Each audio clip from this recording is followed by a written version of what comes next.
Sobat beriman, tentu kita sebagai umat Islam sudah tidak asing lagi jika mendengar nama Asiyah yang merupakan ibu angkat Nabi Musa sekaligus istri dari Fir'aun. Asiyah lah yang menyelamatkan Musa kecil ketika dihanyutkan ibu kandungnya di sungai.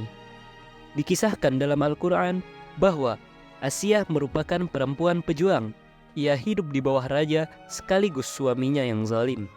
Ia memberontak, melawannya, dan mempertahankan keyakinan apapun risiko yang ia dapatkan.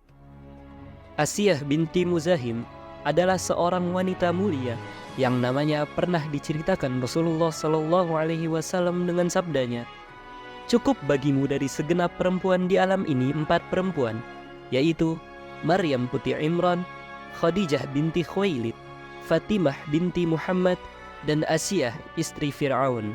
Hadis riwayat Tabrani, Ahmad, Al-Tahawi, dan Al-Diya. Lantas, bagaimanakah kisah Asiyah, wanita beriman yang menikah dengan Raja Fir'aun yang zalim? Berikut ulasannya.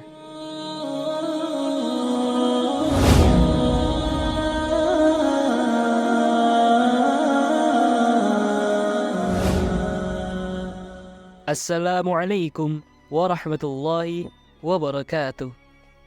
Sobat beriman yang dirahmati Allah, semoga kita dalam keadaan sehat dan selalu berada dalam lindungannya. Amin. Kisah ini dimulai ketika Fir'aun yang telah ditinggalkan oleh istrinya merasa kesepian dan berkeinginan untuk menikah lagi. Fir'aun memerintahkan salah satu menterinya, Haman, untuk melamar Asiyah. Namun, Asiyah dengan tegas menolak lamaran tersebut. Penolakan ini membuat Fir'aun sangat marah, dan sebagai balasan, ia memerintahkan pasukannya untuk menangkap orang tua Asiyah yang kemudian Fir'aun adalah seorang raja yang zalim dan sombong, merasa sebagai penguasa dunia. Namun, sifat sombongnya ini tidak mampu memenangkan hati Asiyah.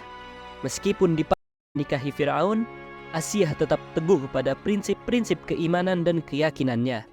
Ia bahkan dengan tegas menyatakan, "Bagaimana mungkin aku bersedia menikahi Fir'aun?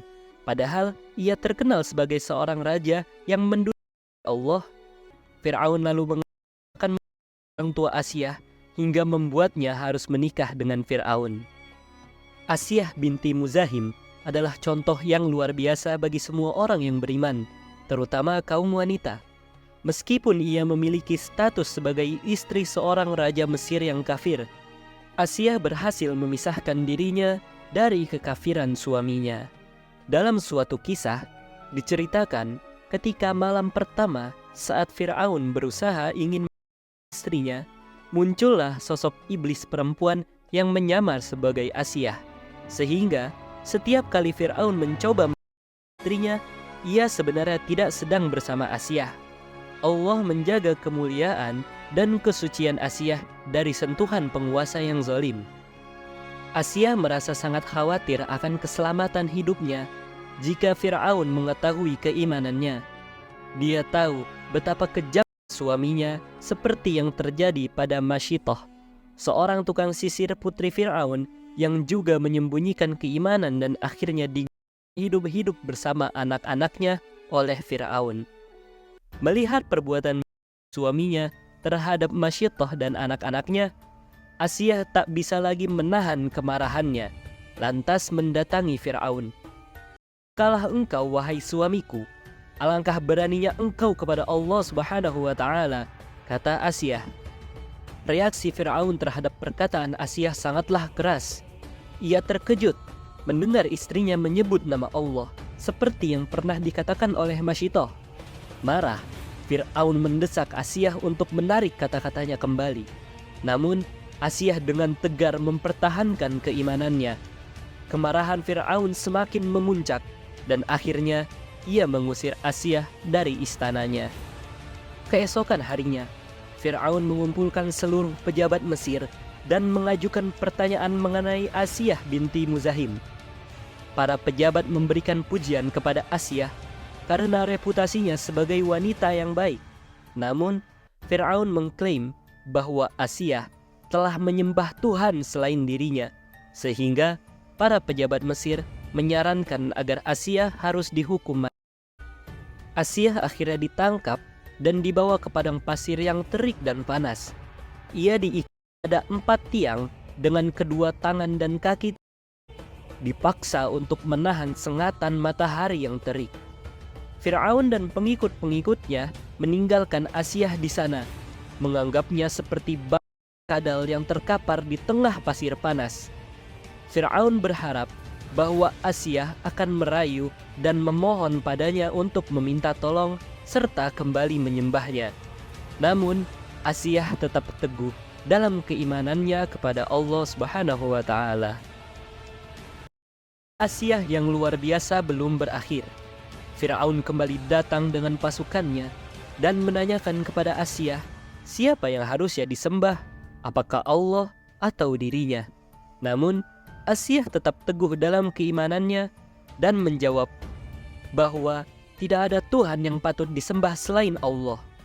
Fir'aun yang murka akhirnya Asiyah tanpa ampun sambil di bawah teriknya matahari. Meskipun dan untuk murtad, Asiyah tetap kukuh dalam keimanannya. Fir'aun semakin marah dan memutuskan untuk Asiyah. Ia memerintahkan anak buahnya untuk dengan batu besar untuk mengakhiri hidup wanita itu. Asiyah yang mengetahui ajalnya sudah dekat, lalu mengangkat wajahnya ke langit dan berdoa kepada Allah Subhanahu wa Ta'ala. Asiyah meminta untuk dibangunkan sebuah istana di surga untuknya. Allah Subhanahu wa Ta'ala pun langsung mengabulkan doanya. Seketika itu, ia melihat sebuah istana yang terbuat dari marmer putih dan tersenyum, lalu ia dicabut sebelum tubuhnya ditimpa batu besar hingga ia tidak merasakan sakit. Hal ini sesuai dengan firman Allah yang berbunyi, dan Allah membuat perumpamaan bagi orang-orang yang beriman. Istri Fir'aun ketika dia berkata, "Ya Tuhanku, bangunkanlah untukku sebuah rumah di sisimu dalam surga, dan selamatkanlah aku dari Fir'aun dan perbuatannya, dan selamatkanlah aku dari kaum yang zalim." Kisah ini memperlihatkan betapa zalimnya Fir'aun yang tak segan ada setiap orang yang berseberangan dengannya, bahkan istrinya sendiri tidak luput dari ancamannya. Di sisi lain, Asiyah memberikan pelajaran berharga tentang kesabaran dalam menghadapi cobaan berat. Meskipun dengan oleh Fir'aun, Asiyah tetap kokoh dalam prinsip tauhid. Kekuatan ketabahannya membuatnya mendapatkan perlindungan dan kemuliaan yang luar biasa. Kisah Asiyah mengingatkan kita akan pentingnya menjaga keimanan dan prinsip kita, bahkan dalam situasi paling sulit sekalipun, dan bahwa Allah akan melindungi hamba-hambanya yang beriman. Wallahu alam bishawab.